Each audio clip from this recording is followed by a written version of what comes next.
Cette nuit-là, j'ai senti l'air changer avant même d'ouvrir les yeux.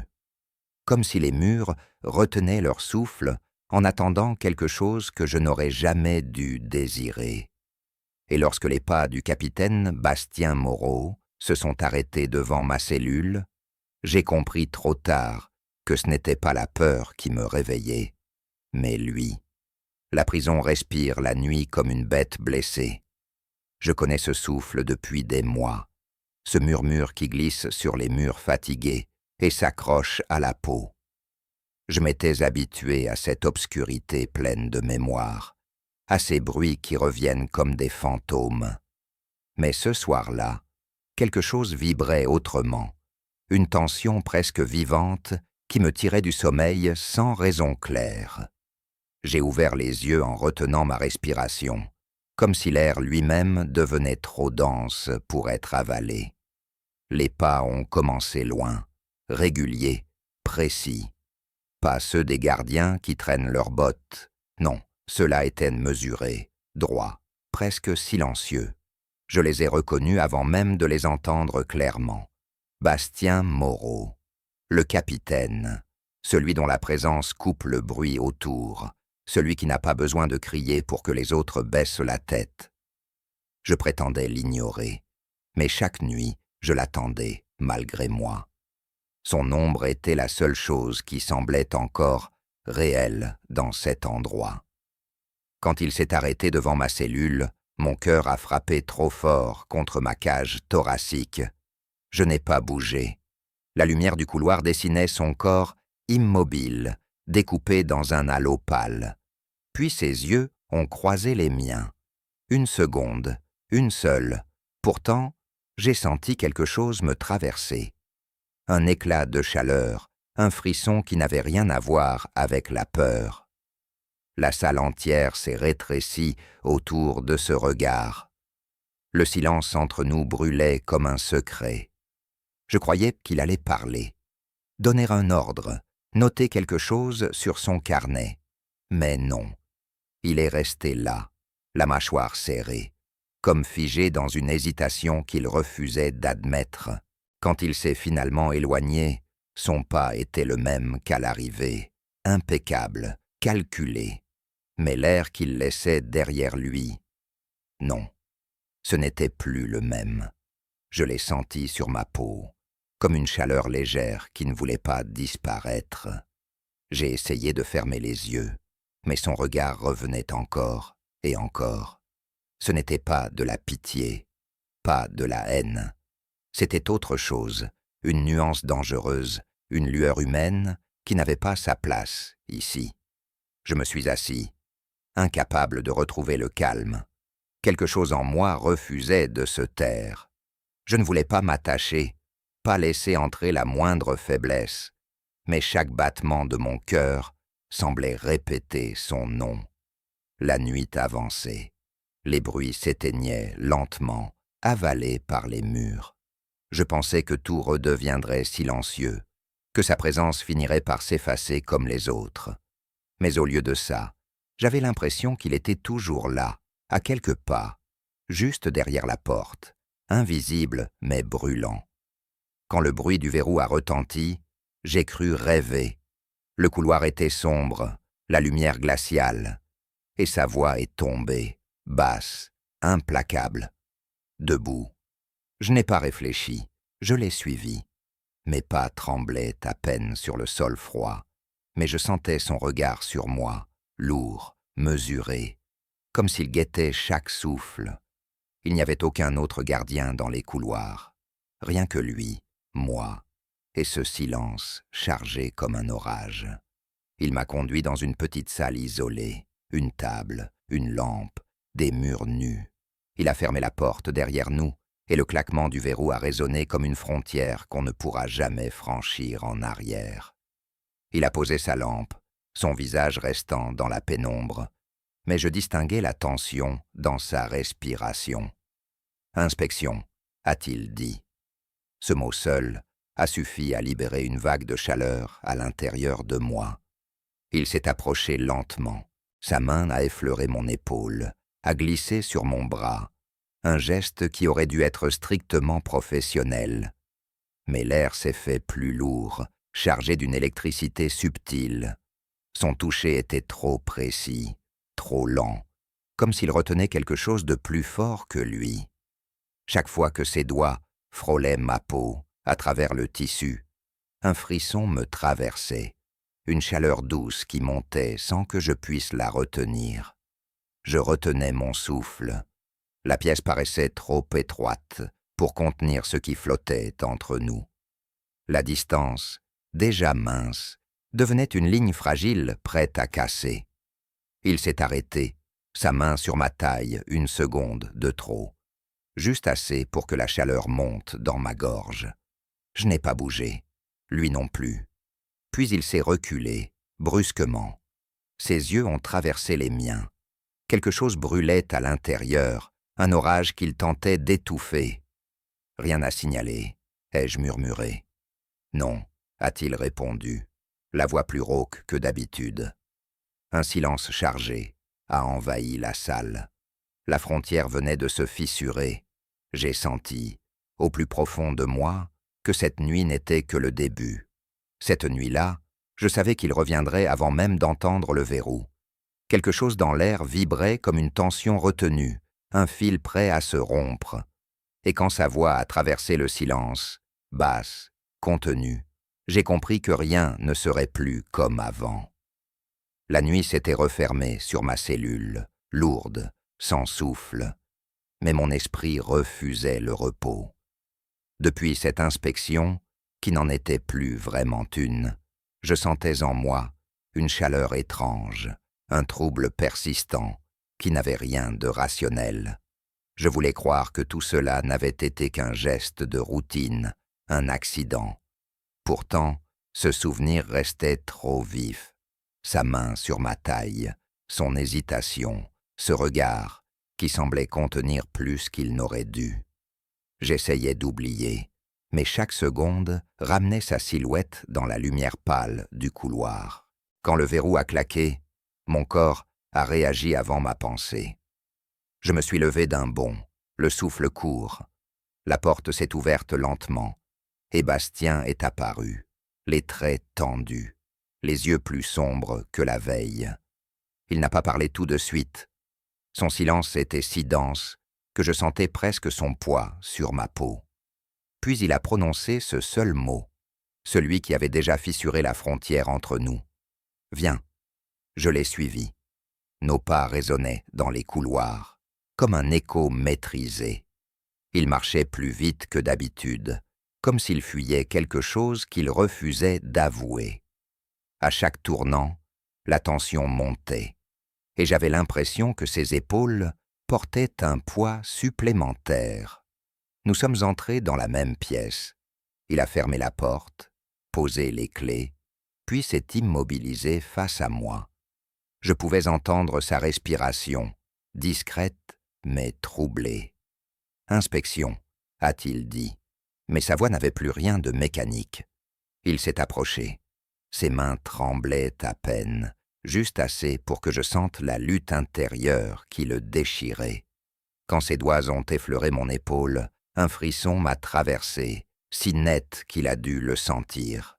Il a glissé le long de mon bras, puis plus bas, avec une lenteur calculée. Chaque millimètre semblait chargé d'un feu que ni lui ni moi ne contrôlions vraiment.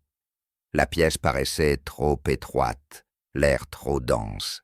Son souffle s'est approché de ma nuque, et la chaleur a monté d'un coup, brutale, incontrôlable. Un contact léger, presque absent, mais suffisant pour réveiller quelque chose que j'essayais d'enterrer. Il a arrêté sa main une seconde de trop sur ma taille. Cette fois, il n'a pas reculé immédiatement. Ses yeux ont cherché les miens, et j'ai vu dans ce regard un combat silencieux. Désir, peur, interdiction. « Tu devrais avoir peur de moi », a-t-il murmuré. « Je n'en ai pas. » Sa mâchoire s'est contractée. Il a fermé les yeux une fraction de seconde, comme si ma réponse lui arrachait un souffle. Puis il a repris son geste, mais son contrôle s'effritait. Ses doigts, ont suivi les lignes de mon dos, se sont arrêtés au creux de mes reins. Je sentais la chaleur de sa paume à travers le tissu. L'air vibrait. La distance n'existait plus. Nous étions deux respirations mêlées, deux silences qui se frôlaient. Quand il s'est retrouvé face à moi, nos visages étaient si proches que je pouvais sentir la tension dans son souffle. Il voulait parler, mais aucun mot ne sortait. Alors je l'ai interrogé d'une voix basse, presque inaudible. « Pourquoi ?»« Moi. » Il a ouvert la bouche, refermé, puis l'a dit d'une voix brisée. « Parce que je ne parviens pas à t'oublier. » Ce fut comme une décharge soudaine, une vérité arrachée de force, trop sincère pour être reniée. Son regard s'est accroché au mien, brûlant, fragile. Je sentais son hésitation, son désir, son vertige. Son doigt a frôlé ma mâchoire, lentement, comme une confession silencieuse. Le contact était si doux qu'il en devenait dangereux. « Je ne devrais pas être ici », a-t-il ajouté. « Et pourtant, vous y êtes. » Ses yeux se sont éteints un instant, puis rallumés d'un éclat fiévreux. Il a avancé d'un pas, un seul, suffisant pour que la chaleur de son corps traverse la distance. Nos souffles se sont mêlés, nos fronts presque serrés. Le monde autour a disparu dans un silence chargé. Tout en lui semblait dire qu'il voulait franchir la ligne. Mais ses doigts tremblaient sur mon poignet, retenu par une dernière barrière. Il a fermé les yeux, reculé brusquement, comme si quelque chose venait de le brûler. Il a saisi ses clés avec une nervosité inhabituelle. « C'est fini pour ce soir », a-t-il soufflé. Sa voix n'avait rien de ferme, elle vacillait. Il m'a fait signe de sortir. Je suis revenu jusqu'à ma cellule sans un mot. Ses pas derrière moi étaient trop rapides, trop lourds pour quelqu'un censé rester froid. Arrivé devant la porte, il a hésité. Ses doigts ont serré les clés si fort que le métal a grincé. « Je ne peux plus continuer comme ça », a-t-il murmuré. Je l'ai regardé. Moi non plus. Nos yeux se sont croisés une dernière fois. Un fil invisible tirait encore, tendu jusqu'à la brûlure. Puis il a détourné le regard, ouvert la porte et m'a laissé entrer. Le verrou a claqué, mais cette fois, le son n'était plus une fin. Il ressemblait à une promesse qui prenait feu. Et je savais, sans comprendre comment, que la nuit suivante porterait un danger bien plus grand. Je savais que la journée serait différente dès que j'ai posé le pied dans la cour. Les regards glissaient sur moi, avec une insistance qui n'appartenait pas au hasard. Quelque chose avait franchi une limite invisible, et tout le monde semblait l'avoir senti, sauf celui que j'attendais encore. Le matin avait une couleur étrange, un gris épais qui flottait entre les corps, rendant la cour presque silencieuse malgré la rumeur habituelle. Je marchais lentement, essayant de me fondre dans la masse, mais chaque mouvement semblait attirer l'attention. Depuis cette nuit, celle où Bastien avait laissé tomber plus qu'un mot, les regards se faisaient plus lourds, plus insistants. Je sentais les soupçons s'élever entre les murs, comme une vapeur brûlante. J'ai gardé les yeux au sol, espérant disparaître. Mes trois silhouettes se sont détachées du groupe, avançant avec cette assurance agressive que je connaissais trop bien. Leurs pas se sont rapprochés, réguliers, lents, comme s'ils savouraient chaque seconde avant le choc. L'un d'eux a craché à mes pieds. Alors, c'est vrai, je n'ai pas répondu. Le capitaine vient te chercher, hein? Faut être spécial pour ça. Le rire qui a suivi était sec, étrangement creux. Je savais ce qui allait se passer. Ils attendaient un mot, un geste, n'importe quoi qui leur permettrait de frapper sans retenue. Je me suis tenu droit, serrant les mâchoires. Le premier coup a claqué contre ma joue, brutal, soudain. J'ai senti le goût métallique du sang, une chaleur brève sous la peau, puis un second, a frappé mon ventre, me coupant le souffle. Je me suis plié, mais mes jambes ont tenu. J'ai frappé instinctivement, pas pour gagner, juste pour rester debout. Autour de nous, les silhouettes se rapprochaient, formant un cercle étouffant. Une douleur vive a traversé mes côtes. Les voix s'élevaient, confuses, amplifiées par la pierre. Je n'entendais presque plus rien, à part la pulsation sourde de mon propre cœur. Puis une voix a déchiré le tumulte. Assez. Le silence s'est abattu instantanément. Les corps se sont figés. Les regards ont pivoté dans la même direction. Bastien avançait, pas en courant, pas en criant, avec cette lenteur froide qui faisait taire tout l'air autour de lui. Sa présence écrasait la violence, étouffait le bruit. Les gardiens suivaient, mais c'était lui que tout le monde regardait. Ses yeux ont balayé la scène avant de s'arrêter sur moi. Son visage était neutre, mais son regard brûlait d'un éclat que je n'avais jamais vu. Il a attrapé le premier agresseur par le col et l'a tiré en arrière, avec une force sèche. Le détenu a heurté le sol, les autres ont reculé sans discuter. Aucun mot n'a été nécessaire. La tension dans la cour s'est dissoute comme une ombre chassée par la lumière. Il s'est tourné vers moi. Son regard a glissé sur ma lèvre fendue, la trace rouge sur ma chemise. Il n'a rien dit. Mais tout était là, dans sa respiration trop rapide, dans cette flamme contenue dans ses yeux. « Retourne à ta cellule », a-t-il ordonné d'une voix maîtrisée. Mais je sentais le tremblement qui s'y cachait. J'ai hoché la tête. Les gardiens m'ont escorté, mais c'était lui que je sentais derrière moi, comme une chaleur silencieuse qui refusait de s'éteindre. Arrivé à la porte, il a fait signe aux autres de partir. Nous sommes restés seuls. Il n'a pas parlé. Son regard s'est accroché au mien un instant, trop long pour être neutre. Puis il a refermé la cellule et s'est éloigné. Je suis resté debout, le souffle coupé, incapable d'oublier cette lueur dans ses yeux. La nuit est tombée lentement. Je n'ai pas dormi. La douleur battait dans ma lèvre et dans mes côtes. Mais ce n'était rien comparé à ce que je ressentais en repensant à son visage, la rage glacée, la peur qu'il avait voulu cacher. Je me suis assis sur le lit, attendant sans m'avouer que j'attendais. Le verrou a fini par bouger. La porte s'est ouverte sur sa silhouette. Il tenait une petite trousse dans la main, les doigts serrés autour, comme s'il craignait qu'elle lui échappe. « Assieds-toi ». Je me suis exécuté. Il a sorti du coton, un flacon, le tout avec cette précision stricte qui d'habitude le séparait de tout. Mais ce soir-là, ses gestes étaient plus rapides, presque fébriles. Quand il a pressé le coton imbibé d'alcool sur ma lèvre, une brûlure m'a fait grimacer. Sa main s'est arrêtée. « Ça va ?» Sa voix était plus douce que je ne l'avais jamais entendue. « Oui », ai-je murmuré. Il a continué, lentement, presque avec une délicatesse qu'il tentait de dissimuler. Sa paume a frôlé ma mâchoire, puis ma joue.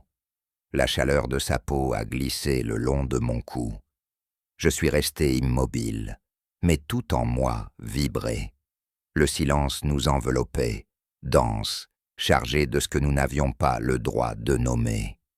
Lorsqu'il a terminé, il s'est reculé d'un pas, mais son regard restait accroché au mien. Sa respiration était courte, agitée. « Ils ne s'arrêteront pas », a-t-il murmuré. « Et vous ?» Il a levé les yeux, surpris. Nos regards se sont verrouillés. Ce n'était plus un capitaine devant moi. C'était un homme, vulnérable, secoué, vivant. « Moi non plus », a-t-il soufflé. Il a rangé la trousse avec lenteur, comme s'il cherchait une raison de rester. Puis il a posé une main sur la poignée. Il ne s'est pas retourné, mais sa voix a glissé dans l'air comme une promesse déchirée. Je ne laisserai plus personne te toucher. Cette phrase m'a traversé d'un feu lent, profond. Il a quitté la cellule sans attendre de réponse, me laissant seul avec le battement furieux de mon cœur. Et dans la nuit silencieuse, je savais que cette frontière que nous tentions d'ignorer venait de disparaître. Je pensais qu'il garderait ses distances après cette promesse murmurée dans la pénombre. Pourtant, quand le verrou a cédé la nuit suivante, j'ai compris que sa lutte n'avait fait que la mener plus près de moi, trop près, pour que l'un de nous puisse encore prétendre au contrôle. La nuit s'était refermée sur la prison, comme une chape lourde. Je n'espérais plus entendre ses pas. Après ce qu'il m'avait dit, après cette phrase qui brûlait encore dans ma poitrine, je croyais mais qu'il choisirait la fuite, la distance, la raison. Mais l'air vibrait d'une façon étrange, comme la tension avant un orage. Je sentais quelque chose approcher, un souffle à peine perceptible. Quand le bruit du verrou s'est élevé, mon cœur a cessé de battre une seconde. La porte s'est ouverte, et la lumière du couloir a découpé sa silhouette. Bastien se tenait là, le visage fermé, les yeux sombres de quelque chose qu'il ne maîtrisait plus. Debout. Pas un ordre, pas un reproche, une demande qu'il ne parvenait pas à cacher sous la rigidité de sa voix. Je l'ai suivi. Les couloirs semblaient non plus étroits que d'habitude, le silence plus dense. Ses pas étaient rapides, tendus, comme s'il voulait atteindre un endroit où il pourrait enfin respirer. Nous sommes entrés dans la même salle. Il n'a pas allumé la lampe tout de suite. Il a fermé la porte, et la pénombre nous a enveloppés, presque intimes. Puis il a posé les clés sur la table. Un geste trop brusque pour être maîtrisé. Inspection. Le mot est tombé, mais son regard disait tout le contraire. Ce n'était plus un prétexte, c'était une confession silencieuse. Il s'est approché de moi avec une lenteur qui contrastait avec la tension de ses épaules. Sa main a touché mon épaule, mais cette fois, le contact n'avait plus rien d'officiel. Ses doigts se sont attardés, ont glissé le long de mon bras, effleurant ma peau d'une chaleur sourde. J'ai fermé les yeux une seconde, incapable de lutter contre ce frisson qui montait, contre cette sensation de danger qui m'attirait au lieu de me repousser. Son souffle a frôlé ma nuque. Une chaleur douce a envahi mon dos. Tout mon corps s'est tendu. Quand sa main est descendue vers ma taille, la pièce a semblé se resserrer encore. Il s'est arrêté là, un instant, juste assez pour que je sente la lutte en lui. Ses doigts tremblaient légèrement, comme s'il retenait un geste qu'il avait déjà franchi en pensée. « Pourquoi tu reviens ?» ai-je soufflé. Il n'a pas répondu. Il a simplement relevé la tête, et nos regards se sont croisés dans la pénombre. Je n'y ai vu ni autorité, ni distance, seulement un homme qui ne savait plus mentir. « Parce que je n'arrive plus à rester loin de toi », a-t-il murmuré. Ces mots ont déchiré la dernière barrière. Il a fait un pas vers moi, lentement, comme s'il craignait que je disparaisse. Sa main s'est posée sur ma joue, chaude, hésitante. J'ai senti un frisson me traverser, un feu sous la peau. J'avais l'impression d'avancer au bord d'un précipice, mais je ne voulais pas reculer. Nos fronts se sont presque effleurés. Je sentais sa respiration, rapide, agitée, mêlée à la mienne. La pièce semblait vibrer autour de nous. Porte close, monde réduit à 2 souffles.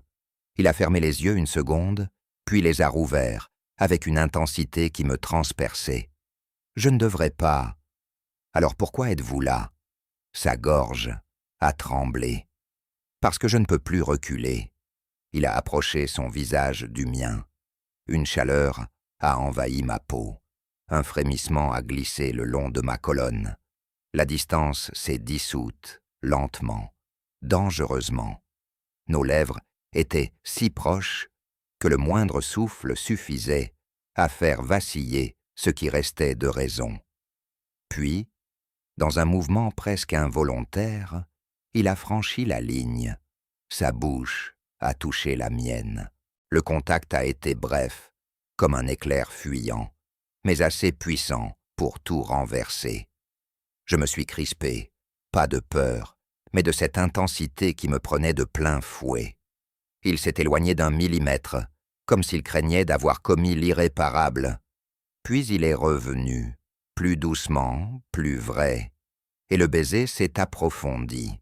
Nos respirations se sont mêlées, nos mains ont cherché des points d'ancrage sur des épaules, une nuque, un bras. Rien de brusque, rien d'interdit, seulement ce feu lent qui montait, dévorant le silence. Quand il a finalement rompu le contact, ses lèvres tremblaient encore. « Je ne sais pas ce que je fais », a-t-il avoué dans un souffle brisé. « Moi, si. » Il a froncé légèrement les sourcils. « Tu ne devrais pas me suivre là-dedans. Vous êtes déjà là. » Il a fermé les yeux, le front encore contre le mien. Sa main a glissé de ma joue jusqu'à ma nuque, un geste si lent qu'il semblait suspendre le temps. L'air autour de nous vibrait d'une chaleur douce, électrique, presque insoutenable. Je sentais son cœur battre contre ma poitrine, alors même que nous ne nous touchions qu'à peine. Puis il a reculé soudainement, comme si la réalité venait de l'abattre. Il a porté une main à son visage, ses doigts tremblant légèrement. Je ne peux pas comme ça. Je m'approchais d'un pas, sans le toucher. Mais vous ne partez pas. Il a ouvert les yeux. Leur éclat était presque douloureux. Je ne peux plus faire semblant, Hugo. Ce fut la première fois qu'il prononça mon prénom. Il a pris un long souffle, s'est approché de la porte, a posé sa main sur la poignée, mais n'a pas tourné. Il est resté immobile, la tête baissée, une lutte entière dans les épaules. « Je reviendrai », a-t-il fini par murmurer. Puis il a disparu dans le couloir, laissant derrière lui un silence brûlant. Je suis resté seul dans la pièce, les lèvres encore chaudes, le cœur battant trop vite. Je savais que plus rien ne nous protégerait désormais. Nous avions franchi une frontière impossible, et rien ne pourrait nous ramener en arrière. Je n'ai pas fermé l'œil cette nuit-là. Je savais que tout pouvait se briser au moindre souffle. Il avait franchi la ligne, puis reculé, et au fond de moi, quelque chose me disait que ce qui allait venir serait plus douloureux que tout ce que la prison m'avait déjà arraché. La nuit était si lourde qu'on aurait dit qu'elle pesait sur mes côtes blessées. Je pensais encore à son baiser, à ce moment suspendu où tout avait semblé possible. Pourtant, je sentais qu'il ne reviendrait pas ce soir-là. Je m'étais assis sur mon lit, dos contre le mur froid, et j'écoutais les tuyaux gémir comme si la prison retenait elle-même son souffle. Le silence était trop profond, trop conscient, comme un avertissement. Je savais que c'était ma dernière nuit ici. Les heures s'écoulaient lentement, s'étiraient comme des fils invisibles qui m'attachaient encore à cet endroit. J'aurais dû ressentir de la joie, ou au moins de la légèreté, mais tout ce que je ressentais, c'était un vide brûlant, un vide qui portait son nom. Chaque pas dans le couloir me faisait sursauter. Je croyais entendre les siens, réguliers, maîtrisés, mais le silence retombait aussitôt, cruel, implacable. Je me suis levé, j'ai marché jusqu'à la porte, j'ai posé ma main contre le métal froid. Bastien. Sa présence me manquait dans l'air, sa chaleur, sa contradiction, sa peur. Le matin s'est glissé à travers les barreaux, sans que je m'en rende compte. Une lumière pâle, presque timide. Les gardiens sont venus tôt. On m'a donné un sac avec mes quelques affaires, et j'ai suivi le couloir jusqu'à la salle des dossiers. J'avais du mal à respirer. À chaque pas, j'espérais encore le voir apparaître à l'angle d'un mur, dire quelque chose, n'importe quoi.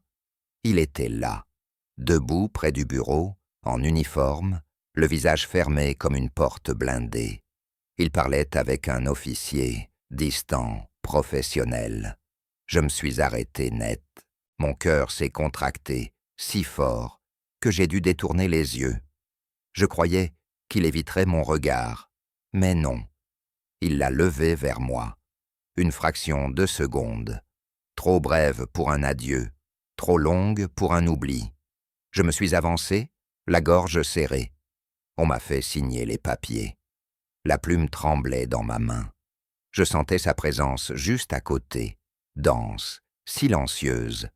Quand il s'est approché pour me remettre mes effets personnels, nos doigts se sont frôlés. Ce contact minuscule m'a traversé comme un choc. Son regard a glissé dans le mien, brièvement. Puis il a murmuré si bas que seul moi pouvais l'entendre. Bonne chance. Ces mots m'ont coupé le souffle, pas par leur sens, mais par leur froideur forcée, par tout ce qu'ils essayaient d'effacer. Je voulais répondre, lui dire quelque chose, n'importe quoi, mais ma voix est restée coincée. On m'a conduit jusqu'au portail, la dernière grille où a gémi, et le vent froid de l'extérieur a frappé mon visage. Je suis resté immobile quelques secondes, incapable de comprendre que je pouvais avancer.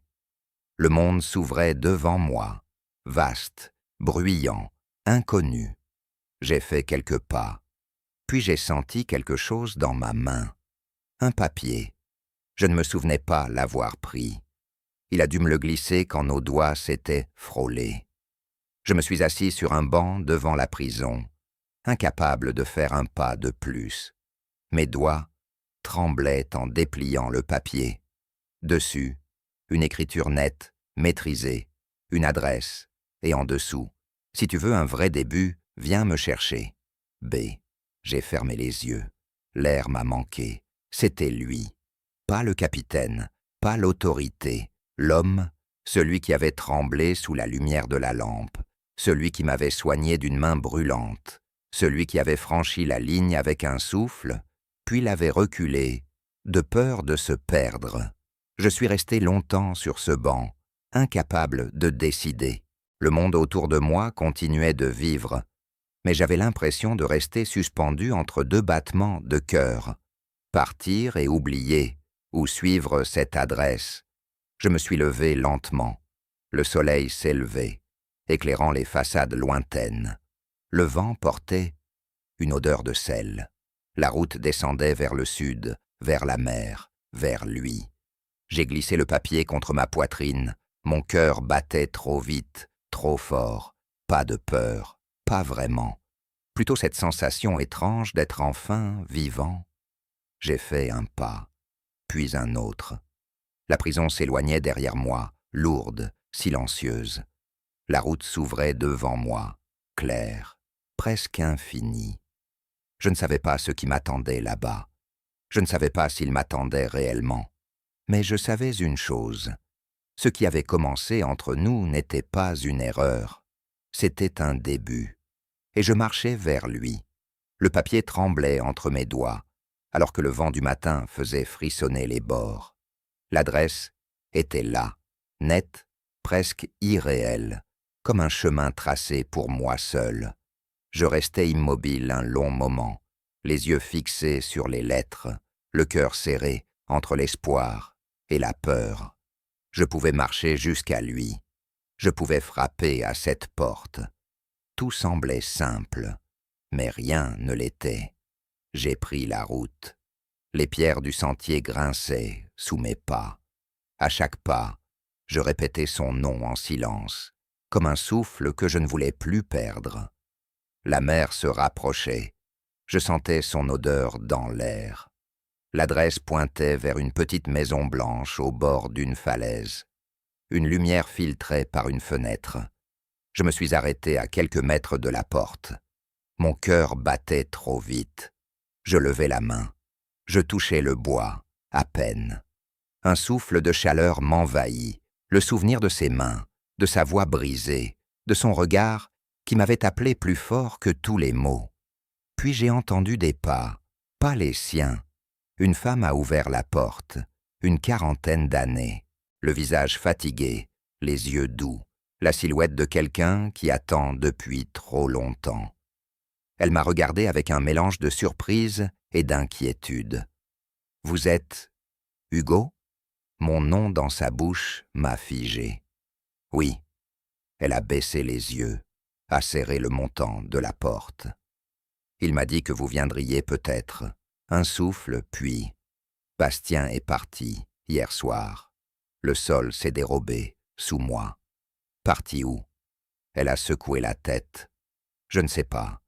Il m'a laissé cette enveloppe, pour vous. » Mes mains tremblaient en la prenant. À l'intérieur, une seule phrase, écrite d'une main que je connaissais trop bien. « Je ne veux pas que ta liberté commence avec mes chaînes. Alors vis. Et un jour, si nos routes se croisent encore, je saurai que c'était le bon moment. » B. Le vent a emporté un coin du papier. La mer grondait en contrebas comme une vérité qu'on ne pouvait plus ignorer. Je suis resté là longtemps, devant cette porte qui ne s'ouvrirait plus pour moi. Puis j'ai rangé la lettre contre ma poitrine. Je me suis retourné vers la route, vers le monde qui recommençait sans lui. Je ne savais pas si nos routes se croiseraient, mais je savais qu'il m'avait donné quelque chose de plus puissant qu'une promesse, la possibilité de choisir ma vie, même sans lui. Et j'ai marché, pour la première fois, vraiment libre.